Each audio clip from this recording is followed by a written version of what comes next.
Hello, and welcome to another episode of Tamsin Talks. This week's book is a very exciting one because I found that this book is probably my favorite book I've read this semester so far.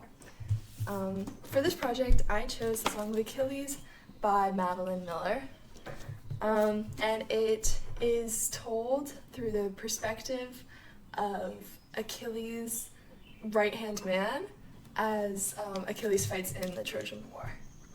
For your reference, this book is YA, and I would say, is targeted towards people who have an interest in history, Greek mythology, and romance. But why did I choose this book? This book was highly recommended to me, not only by social media, TikTok, Instagram, all of that, but it's also been recommended to me by my peers as well. My girlfriend recommended this to me, as well as quite a few of my friends. On to a quick synopsis of this book. So, in the beginning, Patroclus is a prince, and he's not very well known. His father is the king, and he's kind of the, not prodigal son. And he ends up killing a guy and is exiled from his kingdom, and he ends up being led to this kingdom, and the king happens to be Achilles' father. Here he meets Achilles, and they basically become close friends. Achilles ends up training with Chiron, who is a trainer of heroes, and brings Patroclus with him. Our main character and Achilles end up falling in love, and Patroclus goes everywhere Achilles does. A couple things happen, and they end up separating, but they always come back together again. And Patroclus and Achilles end up fighting in the Trojan War together, which ties in with the mythological aspect of this. In this book, gods are real, and they do have an active part in all the events that happen. In the myth, of course, Achilles is immortal, and he's killed by an arrow to the heel, which is why that part of our heel, the tendon, is called our Achilles tendon after this myth. One of the things that I didn't like was it tied in a lot with the mythology about this the story of Achilles fighting in the Trojan War, but it didn't actually end with him dying due to this wound. It ended with him dying to a wound in the back. I don't really consider that a spoiler due to the fact that if you know the myth, which I feel like a lot of people do if you're reading this book, then you should know that Achilles dies in the war after killing Hector. This is pretty common knowledge. One of the overarching themes that I found while reading this book was the fact that Achilles takes on this role of the proud son. He's given literally everything during his childhood because of the fact that there is this prophecy that states he will be the best of the Greeks. Because everybody knows this, and because they're aware of his role in society, they give him everything before he even has to ask for it. He is their hero before he has even proven himself. Because he is this hero to everyone, and he's given everything, he's not adaptable, so he cannot move with change. When a change happens, Achilles doesn't really know how to react, and when he's told no, Achilles cannot handle rejection. In contrast, Patroclus, who is our main character and from who we hear from, is not given everything and is extraordinarily adaptable to change. Achilles wants fame and glory, and Patroclus wants to help people.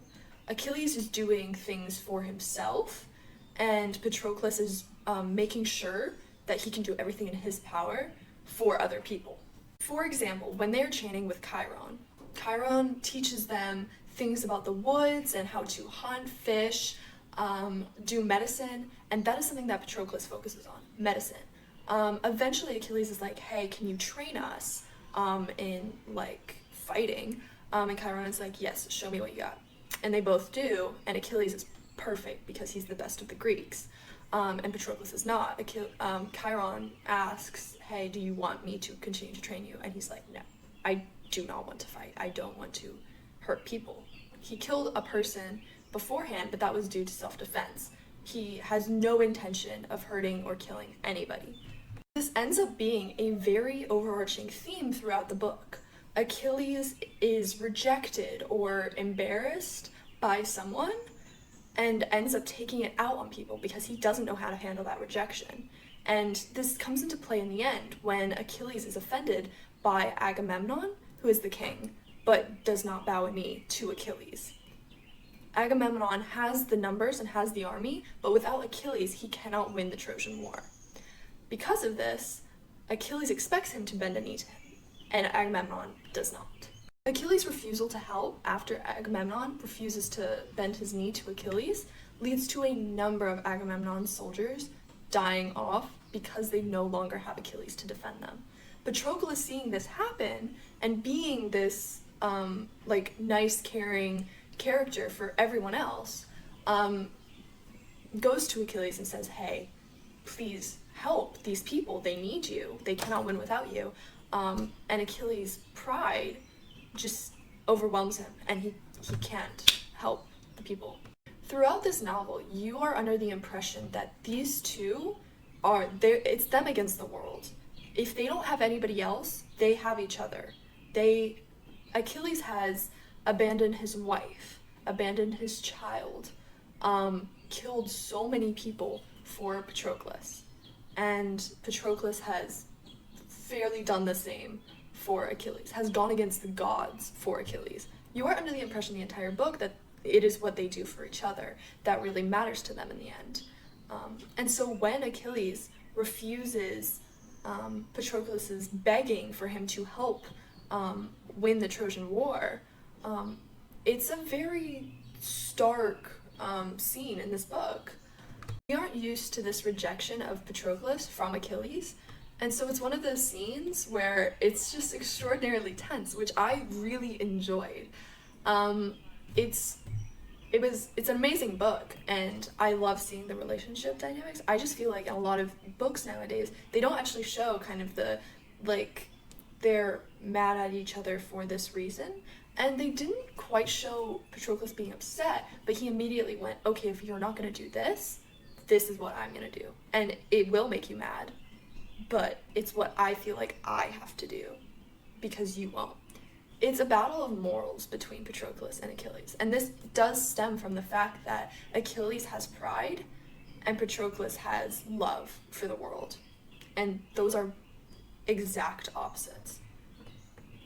Sorry, I had to take a little break because I thought I looked really cute, so I had to snap some people. Anyways, I made a list of pros and cons as to why you should or should not read this book, depending on the reader.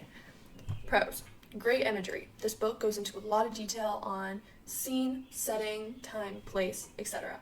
It's really good at that, and it just kind of makes you have those warm fuzzies inside when they talk about swimming in a stream, going to sea, seeing splashing, all of that stuff. It's really pretty. Another one, intriguing characters. These characters will keep you hooked on the book. You don't read really for the plot. You read for the development in these characters as their romance buds and as their relationship develops. Twist ending.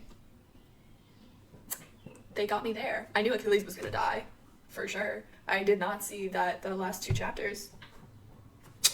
Poetic language. It's written in a style that's not very common nowadays.